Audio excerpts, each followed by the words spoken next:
Drama serial एक मोहब्बत और की अगली किस्त में हम देखेंगे कि माहा बहुत परेशान होती है और रोते हुए हारून के पास आती है और कहती है कि घर वाले मुझ पर प्रेशर डाल रहे हैं कि मैं तलाक ना लूं। जिस पर हारून उसे काफ़ी समझाता है और कहता है कि अगर आप फैसला कर लिया है तो अपनी बात पर डटी रहो। उसकी बातें माहा पर बहुत ज़्यादा असर करती हैं। जब ये बात हारून के भाई को पता चलती है कि माहा हारून की बातों में आ रही है, वो अपने माँ बाप से कहता है कि ये सब कुछ हारून भाई की वजह से हो रहा है। जब से महम ने उनसे बात की है, महम के तो तेवर ही बदल गए हैं। उसे बर्दाश्त नहीं होता कि महम अब अपने हक के लिए बोलने लगी है। वही हम देखेंगे कि खुशबख्त नाज के बीच और हारून के बीच अब सब कुछ अच्छा होने लगता है। यहाँ तक कि खुशबख्त उसे अपने दिल का हाल बताती है। वो उसे कहती है कि मेरी पहली शादी की वजह से मैं बहुत टूट गई हूँ। जिस पर हारून उसे कहता है कि आपका दिल तो नहीं टूटा। जिस पर वो कहती है कि नहीं, दिल नहीं टूटा।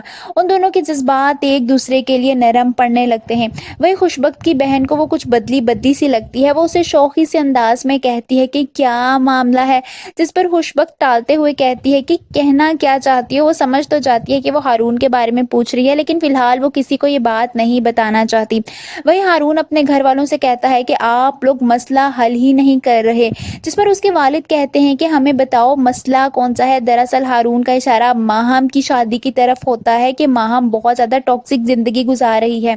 दूसरी तरफ हम देखेंगे कि सीमा को जब से पता चलता है कि हसीब अब भी खुशबख्त को पसंद करता है और उसे शादी ना करने पर पछता रहा है, वो ये सब कुछ सुनकर खुशबख्त से बहुत उखड़ी उखड़ी रहती है। यहाँ तक कि वो हसीब से लड़ती है और कहती है कि अगर खुशबख्त ही तुम्हारी मर्जी थी और बिन मांगे वो तुम्हारी झोली में पड़ी थी तो कर लेते उससे शादी, क्यों मंगनी तोड़ दी।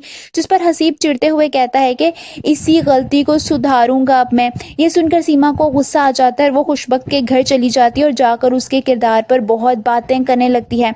जिस पर खुशबख्त की माँ पहली दफ़ा उसके लिए स्टैंड लेते हुए सीमा से कहती है कि अगर तुमने मेरी बेटी के किरदार पर एक लफ्ज़ भी बोला तो अच्छा नहीं होगा।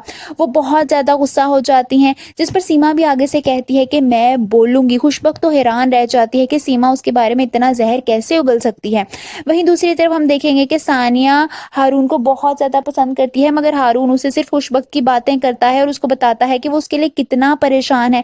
जिस पर सानिया उसे कहती है कि इतनी तकलीफ तो किसी अपने के लिए ही होती है। हारून कहता है कि मैं उसे चाहता हूँ और इसे अपना बनाना चाहता हूँ। ये सुनकर सानिया का दिल टूट जाता है। वहीं खुशबख्त हारून के पास आती है और कहती है कि गुजरे हुए वक्त को किस्मत का फैसला समझकर आगे बढ़ जाते हैं, मुझे तुम पर यकीन है। इतना कहकर वो वहाँ से चली जाती है। जिस पर हारून उससे जाते हुए कहता है कि शुक्रिया, मगर अंदर से वो हैरान होता है कि खुशबख्त ने ये सारी बातें कर कैसे ली हैं। आप सबको क्या लगता है, क्या खुशबख्त और हारून के रिश्ते में सानिया कोई दरार तो नहीं पैदा करेगी? कमेंट्स में अपनी राय का इजहार जरूर कीजिए।